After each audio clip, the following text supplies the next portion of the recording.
اور اللہ ان مجاہدین کی بھرپور فتح عطا فرمائے گا ان کو۔ اور جب وہ فتح حاصل کرنے کے بعد ہندو حکمرانوں کو بیڑیوں میں جکڑ کے لے آئیں گے، اس کے بعد شام میں وہ عیسیٰ ابن مریم علیہ السلام کو اس دنیا میں پائیں گے۔ ناظرین کرام، اس کے علاوہ اسلام میں اور احادیث میں بہت ساری احادیث آپ کو انٹرنیٹ پہ بھی مل جائیں گی، جس میں غزوہ ہند کے حوالے سے بہت ساری ارشادات موجود ہیں۔ اور ہمارے صوفیاء کرام، اولیاء کرام مختلف ادوار کے، خصوصاً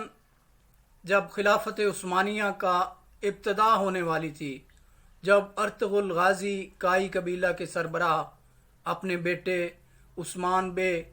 جو عثمانیہ خلافت کی بنیاد رکھنے کا سوچ رہے تھے،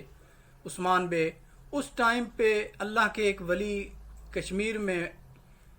جو ہے سید حضرت نعمت اللہ شاہ ولی، اسی دور میں وہ اپنی بہت ساری پیشن گوئیوں کے حوالے سے بھی مشہور پائے گئے ہیں، اور ان کی بیشتر پیشن گوئیاں بہت زیادہ سچ ثابت ہوئی ہیں۔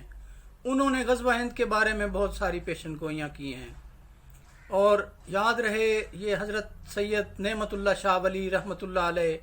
یہ وہ اللہ کے بزرگ ہیں جو اپنی پیشن گوئیاں اس انداز سے بیان فرماتے تھے کہ ایسا لگتا تھا کہ یہ شخص اس واقعہ کو اپنی آنکھوں سے دیکھ رہا ہے، حتیٰ کہ وہ اس کہانی کے اندر ان کرداروں کے نام تک بیان فرما دیتے تھے جو کہ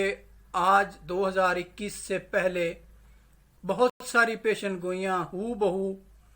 اسی انداز میں انہی ناموں کے ساتھ پوری ہو چکی ہیں، اور اس دنیا ان کی پیشن گوئیوں کو سچ ثابت ہوتے ہوئے دیکھ چکی ہے۔ حضرت سید نعمت اللہ شاہ ولی کی متعدد پیشن گوئیوں کے حوالے سے بات کرنے سے پہلے ہم اس ہندو پنڈت کے اس ذائچے کی طرف آتے ہیں جو اس نے گاندھی جی کی خدمت میں پیش کیا تھا، جس میں یہ صاف طور پہ لکھا تھا کہ بھارت اور پاکستان کی 4 بڑی جنگیں ہوں گی۔ ان 3 پہلی جنگوں میں کبھی بھارت کو زیادہ نقصان ہوگا، کبھی پاکستان کو زیادہ نقصان ہوگا، لیکن چوتھی اور آخری جنگ یہ فیصلہ کن جنگ ہوگی،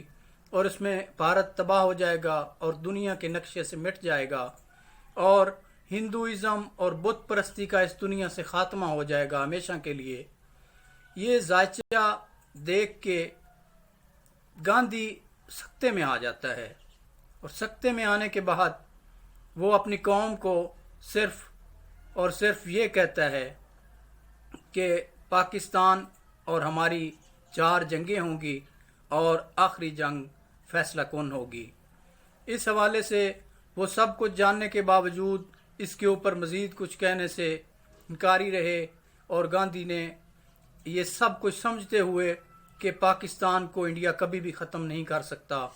اس نے بٹوارے کے ٹائم پہ جو پاکستان کے حصے میں آنے والی رقوم تھی اس حوالے سے گاندھی نے بھوک ہڑتال بھی کی، اور اسی بھوک ہڑتال کے نتیجے میں جو ہندو انتہا پرست تھے، انتہا پسند لوگ جو تھے، انہوں نے گاندھی کو موت کے گھاٹ اتار دیا اور اس کو قتل کر دیا، کیونکہ وہ جان چکا تھا کہ انڈیا کبھی بھی پاکستان کو ختم نہیں کر سکتا۔ اب اس کے بعد ہم حضرت سید نعمت اللہ شاہ ولی کے ان پیشن گوئیوں کی طرف بڑھتے ہیں جو انہوں نے غزوہ ہند کے بارے میں بیان فرمائی تھی۔ یہ تو میں نے آپ کو ایک تقابلی جائزہ احادیث اور ہندو پنڈت اور حضرت سید نعمت اللہ شاہ ولی کے پیشن گوئیوں کے حساب سے میں آپ کے سامنے رکھنا چاہتا ہوں، جس سے آپ یہ سمجھنے میں حق بجانب ہوں گے کہ غزوہ ہند کی ایگزیکٹ ٹائمنگ کیا ہے، کیونکہ اللہ پاک سے زیادہ بہتر کوئی ٹائم کے حوالے سے نہیں جانتا، لیکن ہم احادیث اور پیشن گوئیوں کی روشنی میں ہم کچھ اس کا اندازہ لگانے میں کامیاب ہو جائیں گے کہ یہ کب اور کہاں ہوگا، اور یہ معرکہ اب ہم سے کتنے فاصلے پہ رہ گیا ہے اور اس کی ہمیں کتنی تیاری ہے کرنی چاہیے۔ یہ آج کا اصل میں ویلاگ ہے۔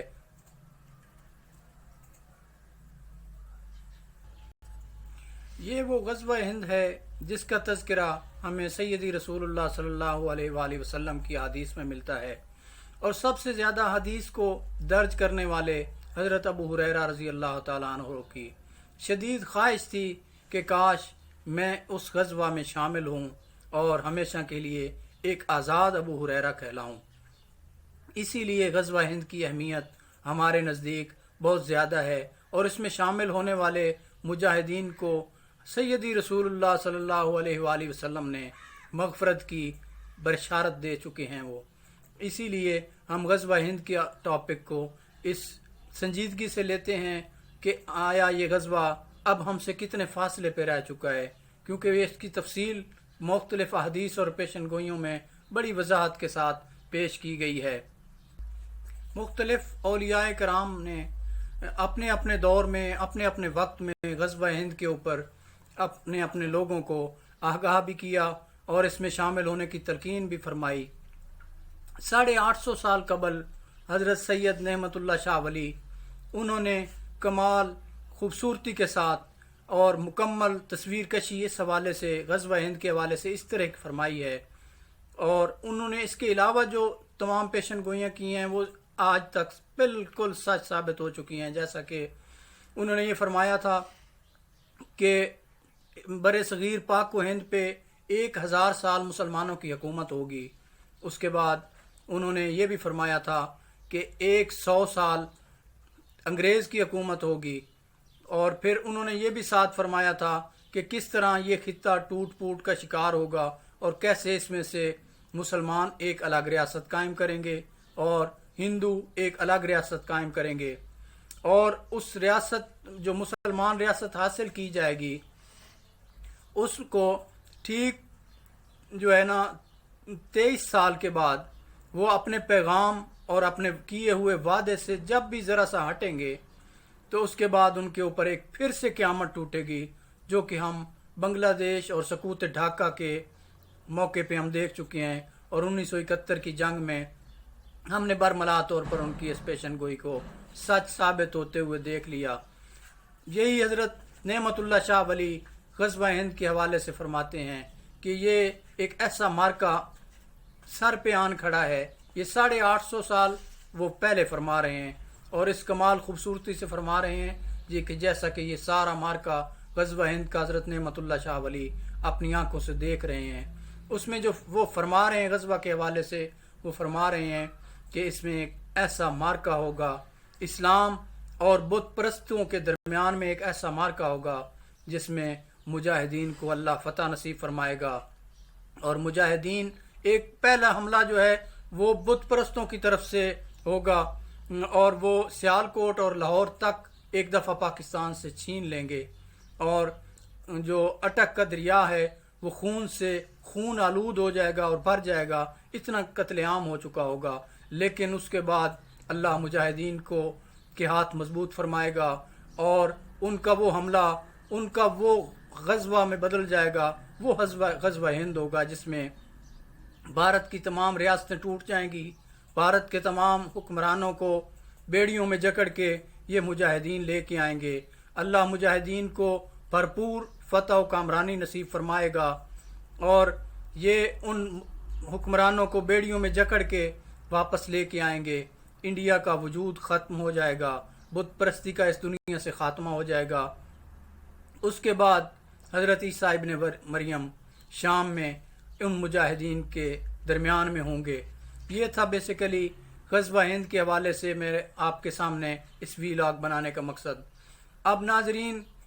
احادیث کی روشنی میں اور صوفیاء کرام اور اولیاء کرام کے بتائے ہوئے پیشن گوئی کی روشنی میں، بھارتی پنڈتوں کے بنائے ہوئے ذائچوں کی روشنی میں، جب ہم اس نظریہ اس چیز کو نکالنے کی، اس کے ٹائم کو دیکھنے کی کوشش کرتے ہیں تو بات بڑی واضح سمجھ آتی ہے کہ پاکستان کی 3 جنگیں ہو چکی ہیں جو کہ انہوں نے بتائی ہیں۔ 3 جنگیں ہماری انڈیا کے ساتھ آلریڈی ہو چکی ہیں، جس میں ہمارا پہلے نقصان کچھ ہو گیا، ان کا بھی ہوتا رہا، لیکن اب ہونے والی جنگ آخری اور فیصلہ کن جنگ ہوگی، اور یہی وہ جنگ ہوگی جو سر پہ کھڑی ہے، اور یہی وہ جنگ ہے جس کو غزوہ ہند کا کہا جائے گا۔